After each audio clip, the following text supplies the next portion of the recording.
एबे सीधा सड़क भावे आसीबा जे राज्य रे जेल विभाग एभली पदक्षेप नेबार आवश्यकता कौन पड़िला।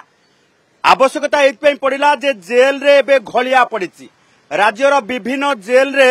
एबे कैदी माने उन्मुक्त हे किए जेल कांथ भांगिकी किए जेल रो सेल काटिकी कांथ डेई पळौछि तो आउ किए सीधा सड़क भावे घलिया बाट देकी जेल रु कैदी फेरार हे जाउछि। चौद्वार जेल रु दुई बिहार हार्डकोर कैदी फेरार हे गले। सोरु जड़े झारखंडी कैदी फेरार हो जाइछि। ए पर्यंत कहार पत्ता मिलू नाही। जदि नयागढ़ जेल कथा देखिबा सेठी गोष्ठी संघर्ष हैला एवं चौद्वार जेल रे मध्य गोष्ठी संघर्ष हैला एवं सेही भली भाबे राउरकेला जेल रु जड़े कैदी फेरार हो जिबा परे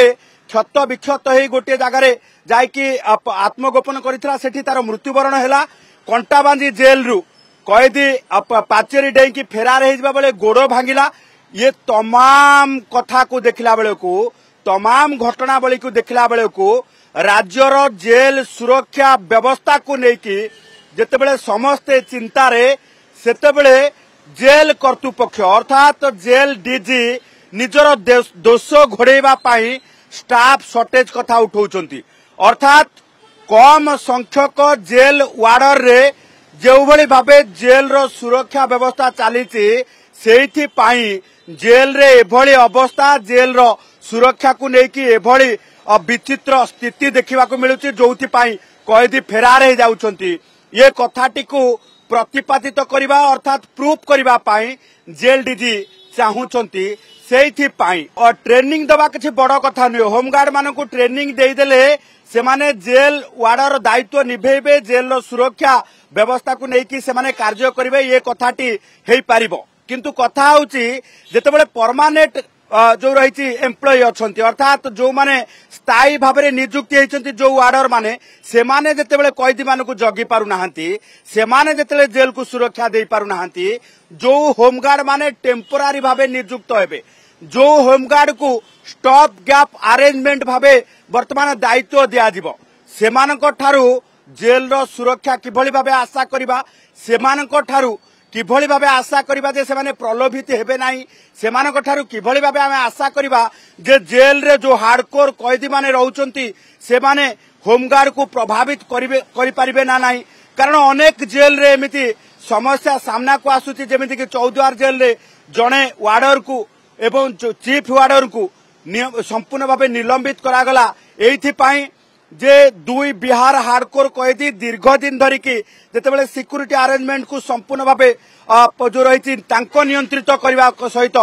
जेल रो सेल आरी रे काटिबा सहित से माने फेरार हो गले सेतेबेले जेल रो जो वार्डर दायित्व रे थिले से कौन करुथिले एवं जेल रो सीसीटीवी कैमरा को एंगल बदलै देले सिक्यूरिटी माने गामुछा पकेकी सीसीटीवी रेकर्ड बंद कर देले से समय चीफ वार्डर देखि पाले नाही ए माने परमानेंट एम्प्लॉय हेई एई भली भाबे ढिलापण कले सोरे मध्य एई भली भाबे जेल वार्डर एवं जे रहिचंती जेल सुरक्षा दायित्व रे ढिलापण कले बोली जने झारखंड कैदी मध्य फेरार हो गले। तेणु एभली क्षेत्र रे स्टॉप गैप अरेंजमेंट पाई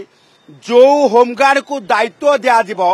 जो होमगार्ड मान को नियुक्ति करा जिवो सेमाने जे सेमाने को उत्तर दायित्व निभेइबे सेमाने जे जेल रो सुरक्षा व्यवस्था को सठिक भावे कार्यकारी करिवे ये कथा निश्चित भावे भाबिबार समय एवं ये कथा चिंता करबा बेले को जेल जे पुणी सुरक्षा व्यवस्था को किभली भावे जो रही मेंटेन करा जाय परिबो ताकू नेकी वर्तमान चिंता करिवार आवश्यकता रही। कारण गोटे पटे जेल कर्तृपक्ष निजर दोष घोड़ेबा पाई निजर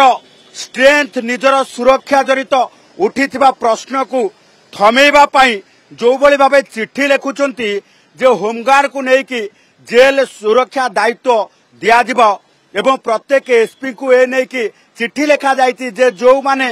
जेल सुरक्षा दायित्व निभे पारे से भली भावे होमगार्ड को नियुक्ति दिया जाऊ। हाँ निश्चित भावे गोटे कथा जे एथिरे नियुक्ति प्रक्रिया सृष्टि होबो एवं होमगार्ड माने मध्य जो माने जो अस्थायी भावे कार्य करुछंती डे अलाउंस रे से माने मध्य प्रत्येक समय ड्यूटी पाइबे बड़ कथा किछि नाही। किंतु